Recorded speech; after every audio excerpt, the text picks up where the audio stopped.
Здравейте, приятели! Дядо Стефчо вчера ряза дърва и тук си удари окото, едно дърво падна.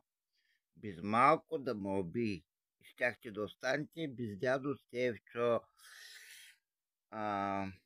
Днеска, 24 август, е много хубава дата за правене на добри дела. Направете на когото пожелаете или на някой беден човек едно добро дело, като му дарите храна, пари или дрехи или каквото си пожелаете, за да ви се вижда напред бъдещето ви по-добро.